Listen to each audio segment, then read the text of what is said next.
नमस्कार, मैं आपका अपना संदीप सर एक बार फिर आपके सामने हूँ। मेरे साथ इस वक्त एक बहुत ही इम्पोर्टेंट शख्सियत बैठी हैं। मुझे ये बताते हुए और ज़्यादा खुशी हो रही है कि ये मेरा बैचमेट है, चेन्नई से आया है, मुकुंदन। हम हमारा लगभग 34 ईयर का साथ है। 1990 में हमने इंडियन नेवी साथ ज्वाइन की थी और आज ये देहरादून मिलने के लिए आए, तो मैंने सोचा दो बातें मेरे बैचमेट से की जाए। तो सबसे पहले तो मुकुंदन, आपका स्वागत है यहाँ पे दून डिफेंस एकेडमी में। Thank you.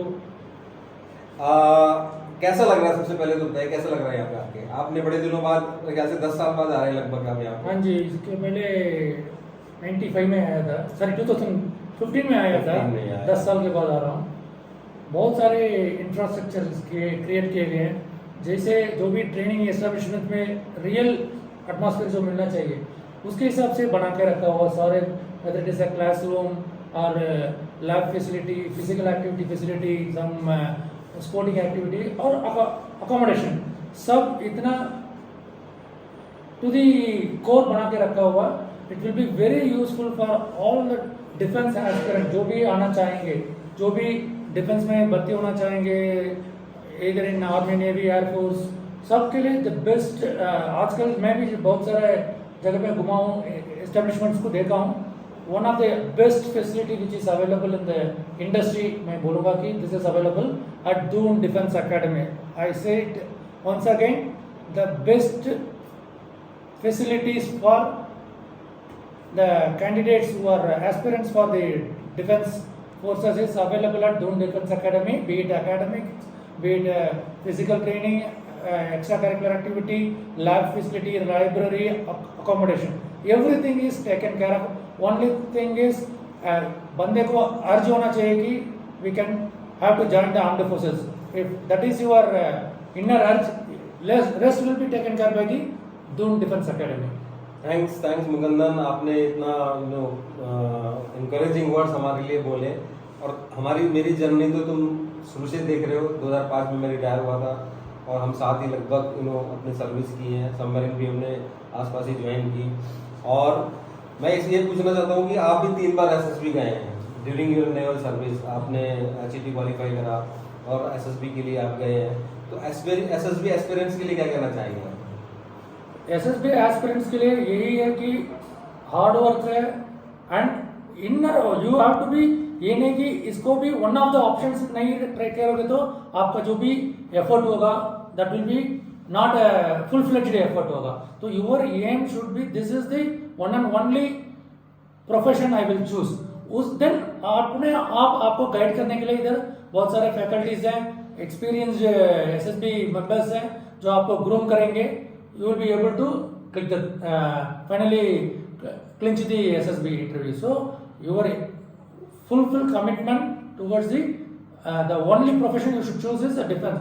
आप अलग दूसरा करियर को ऑप्शन रखोगे तो आपका एफर्ट भी फुल फ्लेज नहीं होगा, अधूरी रह जाएगी। So you go ahead once the thing is एक दो एसएसबी में डेफिनेटली इट विल क्लिक। तो स्टूडेंट्स, आपने मुकुंदन को सुना। इनका एक्सपीरियंस इंडियन नेवी का तो था ही है, उसमें इनको अपॉर्चुनिटी मिली एसएसबी में जाने के लिए। तीन टाइम इन्होंने ट्राई किया और समहाउ जो भी रहा उसके बाद इन्होंने इंडियन नेवी छोड़ के बैंक में सर्विस ज्वाइन की। अभी ये मैनेजर हैं एसबीआई बैंक में, चेन्नई में पोस्टेड है इनकी।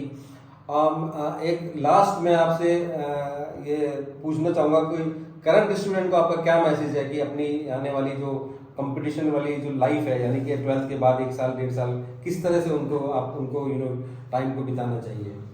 सी आजकल बच्चों के लिए डिस्ट्रैक्शन के लिए बहुत सारे एवेन्यूज हैं, ठीक है।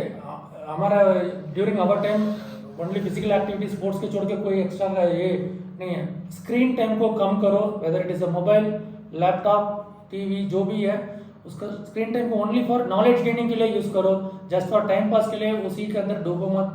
एंड जो भी प्रोफेशन आप चूज करोगे, जो भी फील्ड आप चूज करोगे, उसको मन लगा के प्रैक्टिस करो, मन लगा के उसी को गोल लेके आप प्रयास करते रहोगे, definitely success will be at your feet.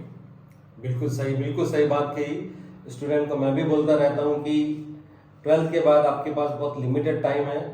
आपको एनडीए या जो भी मर्चेंट नेवी के एग्जाम क्रैक करने के लिए, क्योंकि सबका एक एज ब्रैकेट है, एक क्राइटेरिया है, वो टाइम निकल गया वो वापस नहीं आएगा। जिंदगी में सब कुछ वापस आ जाता है, लेकिन जो टाइम निकल गया वो कभी नहीं आता, तो उसको जरूर यूटिलाइज करें। और थैंक यू मुकंदन, इतनी दूर चेन्नई से यहाँ आने के लिए आपका बहुत बहुत धन्यवाद। दिल से आई एम रियली वेरी टच कि आप आए और आपने अपने बैचमेट को आके मुझे जो मान सम्मान दिया उसके लिए I am really thankful to you. Thank you very much. मुझे भी ये अपॉर्चुनिटी मिला, बिकॉज ऐसा गाइड करने वाला फोर्स या ऐसे रियल चीज को स्टूडेंट तक पहुंचाने वाला अवेन्यूज पहले नहीं था, अभी अवेलेबल आपने क्रिएट करके दिया। Let everybody benefited. Thank you. तो मिलते हैं अगले एपिसोड में, अगले मूवी में, या जो भी बोल सकते हैं आप, किसी एक नए शख्सियत के साथ फिर से बातें करेंगे। विजय पथ की और संदीप सर आपको हमेशा लेते जाते रहेंगे। Thank you very much. कुछ कह रहे थे? या इस अपॉर्चुनिटी को यूटिलाइज करके I want to wish all the aspirants, trainees, faculty of Doon Defence Academy very great success in their aspirations as well as in their career. Thank you so very much. Jai Hind. Jai Hind.